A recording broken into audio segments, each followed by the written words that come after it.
أزول نشوف يسون أكتويل نوغال دار غروني والسجا نعرض وكنا المسلاي غافيران تمثال هذا كوني شغفن غاف مورث القبائل نشوف من فرنسا اللي حالا نطراد سميت لها فرنسا أشو بس ساعات مورث القبائل وذا مير عبد القادر مسلاي فلاس نقار شحال تيكال يروح دارت مورث القبائل فغان توث فغينارا هاد المسلاي هذا في مازيغان القبائل مش تسيديرن ذي ثالثني مش سدوين ثودر نسن رميت تورا غاد نمسلاي لا غاد ناويغ يون أمذيا انت ما تشتو لنا ذي بورني أو مس محمد حماني شني غازول Azul.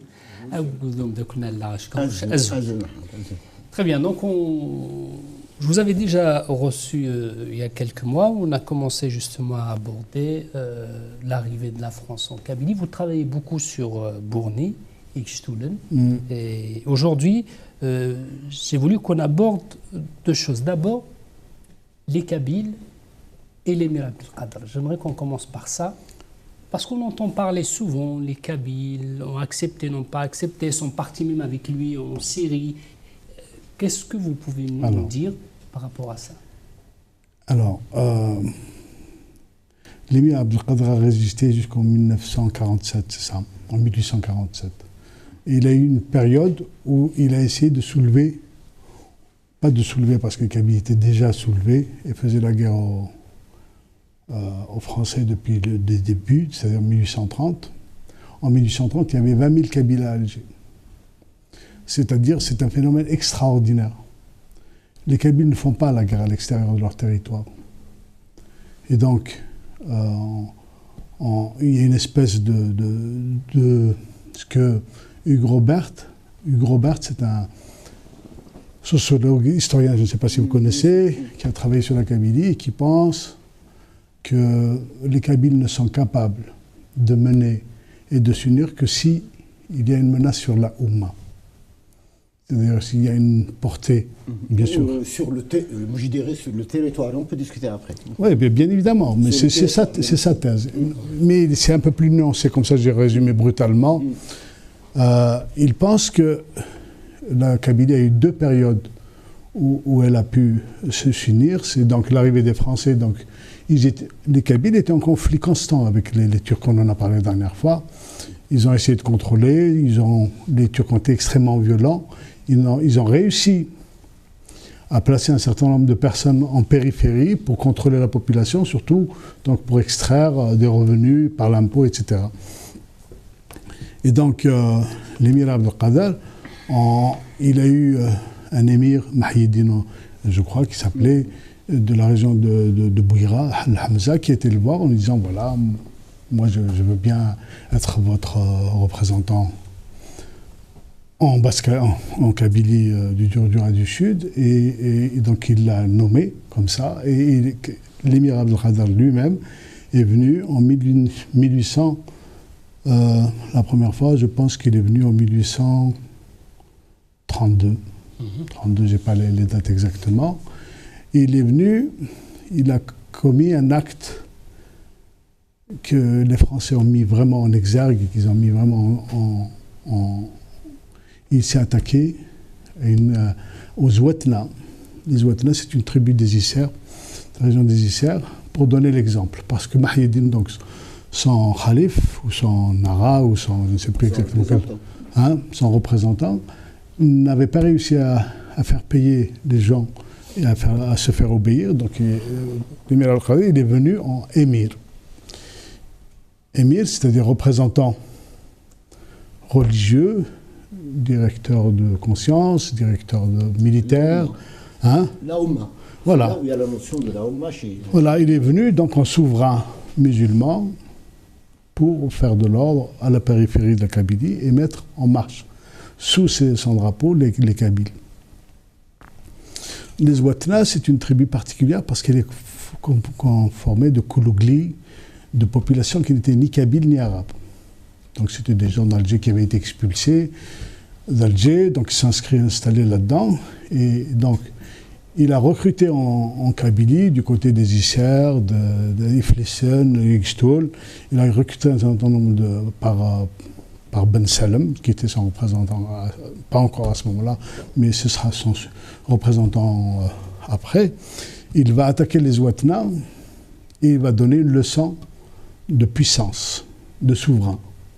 Il va les raser, il va détruire toute la tribu, alors qu'ils s'étaient soumis. Ils lui avaient apporté l'impôt, etc. Ils s'étaient installés chez des Khalfoun. Ils sont venus là, ils ne l'ont pas trouvé. Et puis après, il s'est arrangé. En tout cas, il s'est arrangé pour que ça se finisse très violemment. Et il a effectivement... donc, nous, on est toujours placés dans une ambiguïté parce que les Domas, au capitaine, tous les gens qui ont créé l'époque, c'était des gens qui étaient acteurs. C'est du côté français, c'était des sous-lieutenants, des commandants, des colonels de l'armée française qui avaient fait les campagnes et qui vont devenir les principaux rapporteurs de ces événements. Et donc, ils vont mettre l'accent sur la cruauté de l'émir Abdelkader. Juste, je pose la question à tous les deux, d'abord par Lara.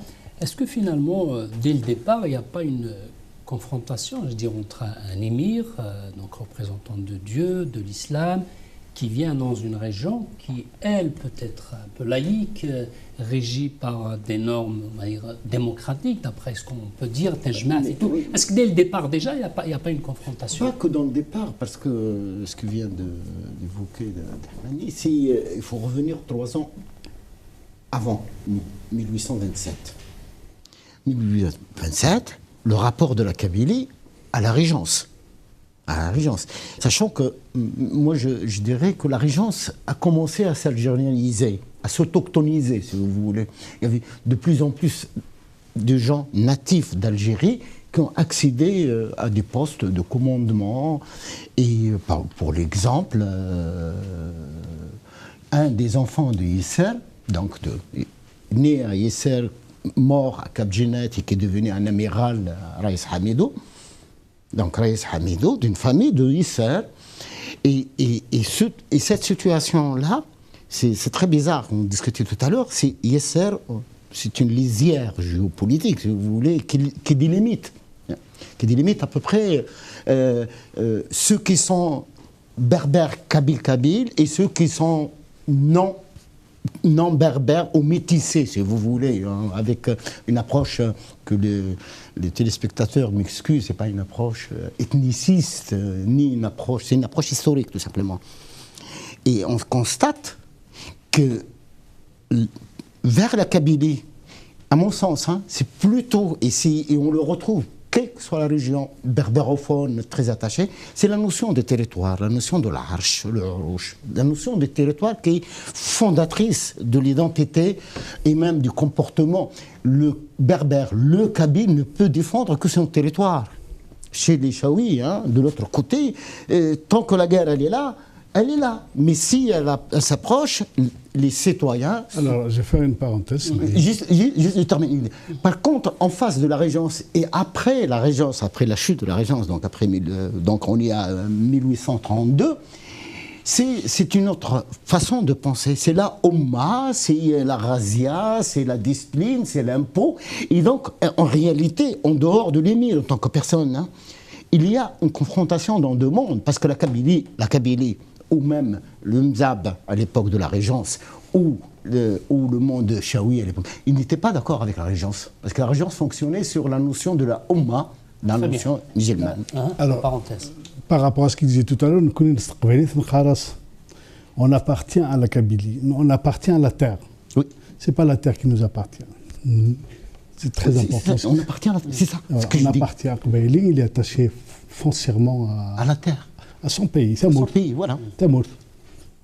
Après, sur les fondements, et c'est tout ça le problème, je pense qu'il y a une permanence d'un quiproquo entre les Algériens non kabyles, ou non, on va dire non kabyles, et l'ensemble de la société algérienne, avec moins quelques groupes particuliers.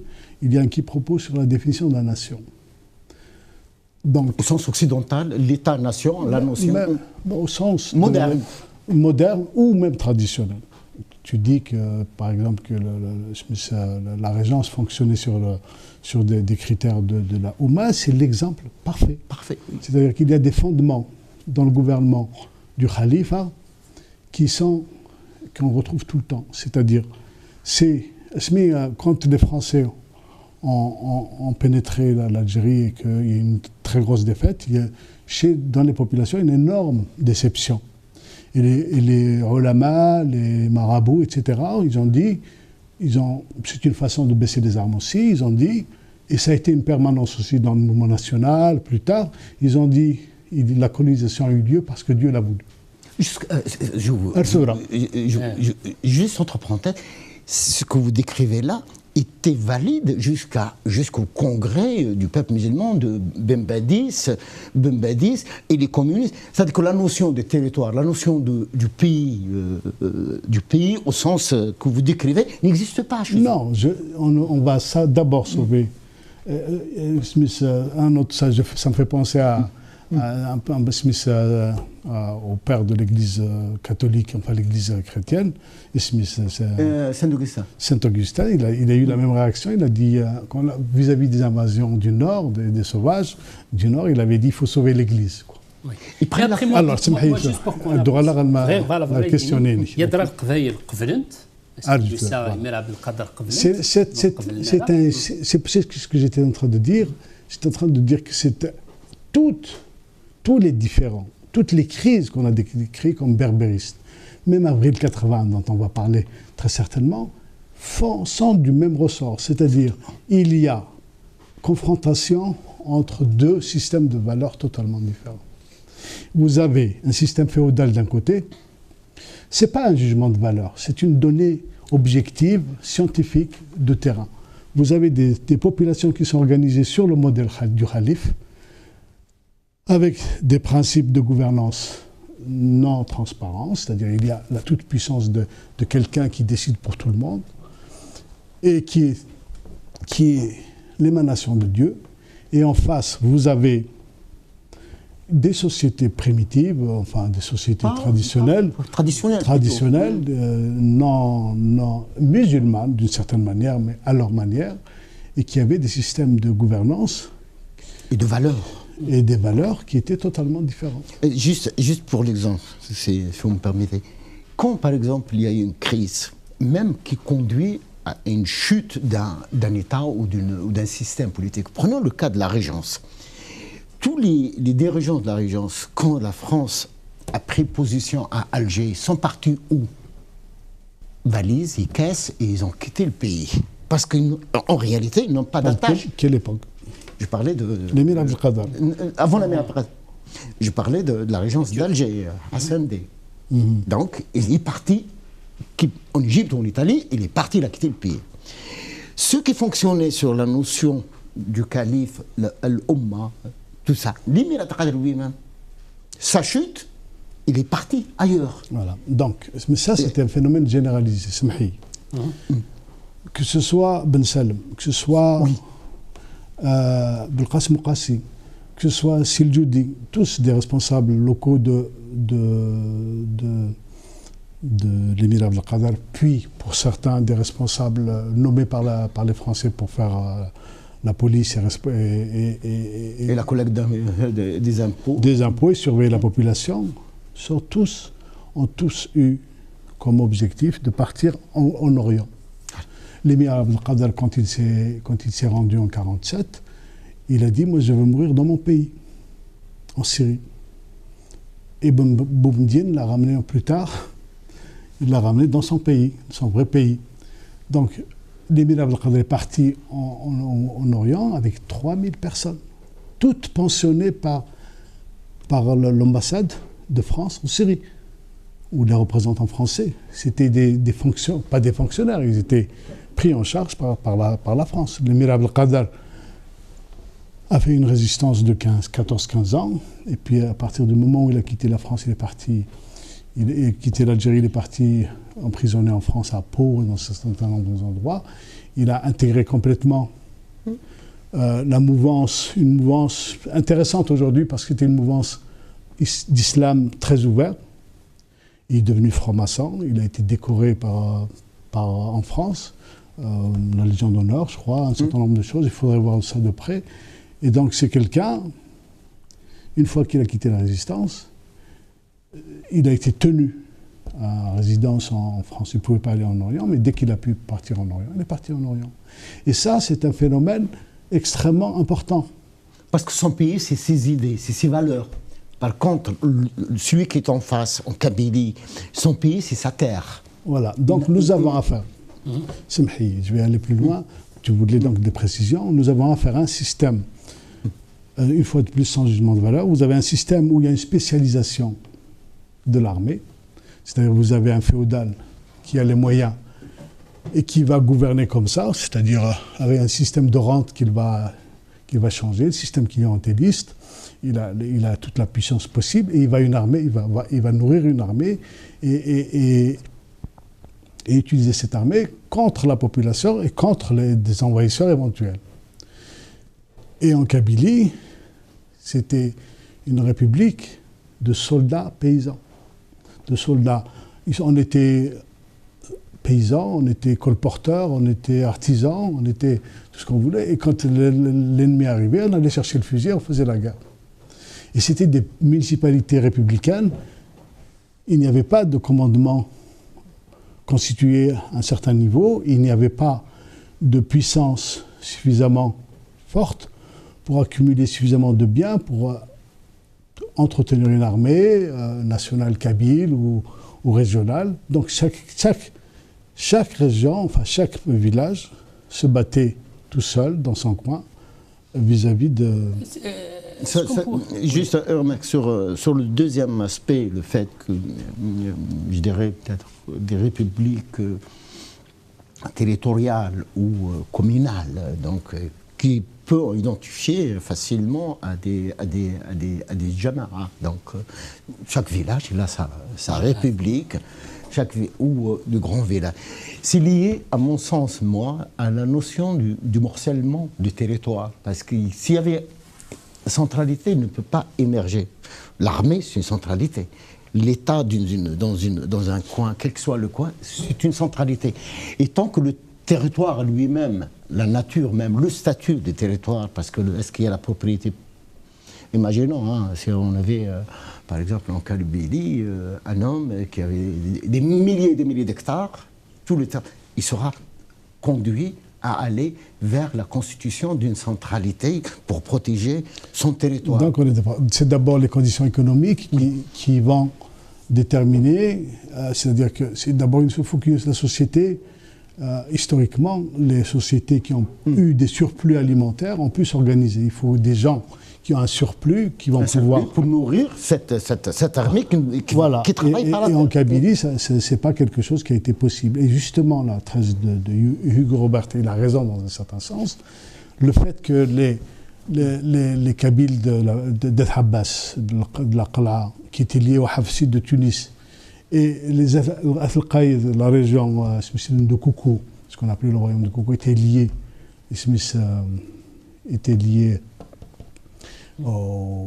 à Barbarousse ou un truc comme ça. Ils étaient liés à la régence. Ils ont fait alliance avec les Espagnols qui occupaient Bougie aussi.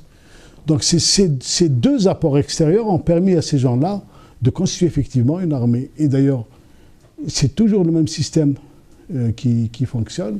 Je veux dire, à la limite, aujourd'hui, ces pays-là, le Maghreb et le Maroc en particulier, sont gouvernés de cette manière. C'est-à-dire qu'il y a un pouvoir central qui est loin. Si on prend, par exemple, l'histoire du Maroc, quand on parle, on va revenir, j'espère, là-dessus, la politique berbère de la France, etc. La politique berbère de la France, ça n'a jamais été autre chose que de protéger la monarchie marocaine par rapport aux montagnards. Voilà, donc... Absolument. Voilà. Et après, j'adhère l'analyse. Je voulais juste on disait que pour l'émir Abdelkader, c'était difficile de soumettre la Kabylie. Comment on peut expliquer l'adhésion, on peut le dire comme ça, des Kabyles à l'appel de Cheikh Haddad? Il y a deux choses, deux niveaux différents. Donc, quand il arrive, il a sollicité très clairement les Kabyles en leur disant voilà. Alors, on est au niveau confronté à des archives qu'il faut discuter. Il y a des gens qui disent tout ça, c'est une production de l'armée française, de la littérature française pour diviser, pour régner. Alain Mahé a fait un très gros travail sur la Grande Kabylie, là, ce truc. Hugues Robert, il dit c'est vrai, mais en partie seulement. Et il y a des sociologues et des historiens qui disent ok, c'est vrai qu'il y a une manipulation, et c'est un peu ma thèse, effectivement. Les Français ont écrit dans le but, pas de diviser, de trouver les moyens chez les Kabyles qui leur ressemblaient, parce qu'ils ont un climat plus supportable en Kabylie. Vous prenez le général Youssef, vous voyez des textes où il dit effectivement, il aime beaucoup les Kabyles, mais il les aime parce qu'ils ont de l'ombre, ils ont de l'herbe, ils ont des montagnes comme les gens du Massif central. Ils ont des fruits de montagne. Ils ont des fruits, ils ont des légumes, on peut cultiver. Et donc, il faut coloniser ici, supprimer les Kabyles, mettre des Européens. Voilà comment ils aimaient les Kabyles. Et donc, une fois qu'on a dit ça, effectivement, il y a une description du terrain qui est...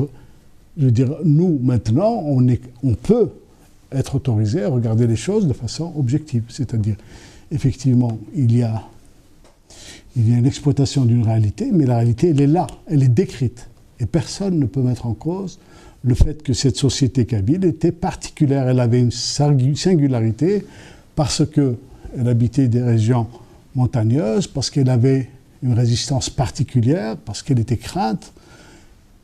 Oui, mais la Kabylie, ou comme d'autres régions d'Algérie, elle n'a pas pris naissance à partir de 1830. Il y a des écrits antérieurs. Absolument. Quelles que soient les archives léguées, et j'adhère absolument à votre interprétation, le côté pas forcément manipulation, mais c'était le côté de créer, à partir du monde kabyle, ou des montagnes kabyles, de créer une forme de rupture pour que le soulèvement ne va pas plus à l'est.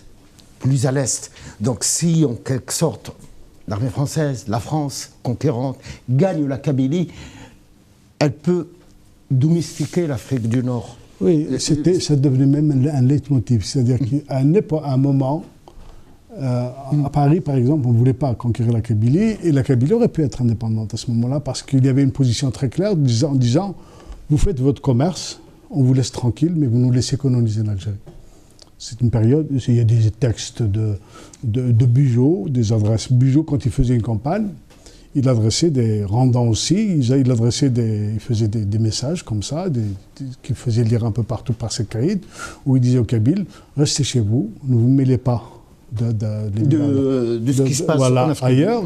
Vous êtes bien dans vos montagnes, on vous laisse, venez faire D'ailleurs, une des armes de la France par rapport aux Kabyles, c'était de couper les chemins qui menaient les Kabyles vers les marchés pour échanger et choper et attraper ce qui leur manquait dans leur village. J'ai pas terminé parce que moi j'ai soulevé cette question et vous avez bien fait de l'éclairer, mais c'est avant 1830. On connaît l'histoire de cette région-là. À mon sens, moi, d'après certaines choses qui commencent, certains archives de la Régence qui ont été récupérées, parce que la Régence, c'est pas constitué d'un alphabet, ils écrivaient. Ils écrivaient également. Staraf. Bien sûr. Ils écrivaient. Et maintenant, on peut, il faut peut-être, bien sûr, c'est une piste à explorer davantage, on peut affirmer que la Kabylie a contribué énormément à la chute de la Régence, au sens que vous avez évoqué tout à l'heure. La califat ou l'Algérie ou Alger, vassal de la Suprême Porte. Parce que tout simplement, ce qui s'est passé après, et la France a tenté la même voie, savent que la Kabylie, c'est des résistants d'une république territorialement localisée. Ils savent que juste après, quand la France est arrivée dans le pays Mzab, qui sont des berbères, elle a immédiatement supprimé l'autonomie d'Imzab. Alors, excusez-moi, puisque vous me tendez la perche, exemple de l'orthodoxie de Bouteflika. il taxait les Mozabites comme des dhimmis, comme les Juifs. Oui. Il considérait que les Mozabites n'étaient pas des musulmans, parce que c'était des ibadites. C'est des ibadites minoritaires, donc ils ont le statut de dhimmi. Voilà, c'est ça. Ouais. Mais en même temps, on le dit, les Français voulaient laisser, comme vous dites, les Kabyles chez eux, dans leurs montagnes. Mais d'un autre côté, on se dit, alors c'est peut-être de fausses affirmations, que les Français ont tout fait justement pour casser, pour effacer tout ce qui est kabyle, notamment l'installation du bureau arabe en kabylie, ce qui a fait que les noms aujourd'hui qu'on porte, c'est des noms un peu arabisés. La toponymie, on parlait tout à l'heure, le Oued, Beni, tout ça. Et, voilà, ils ont tout fait.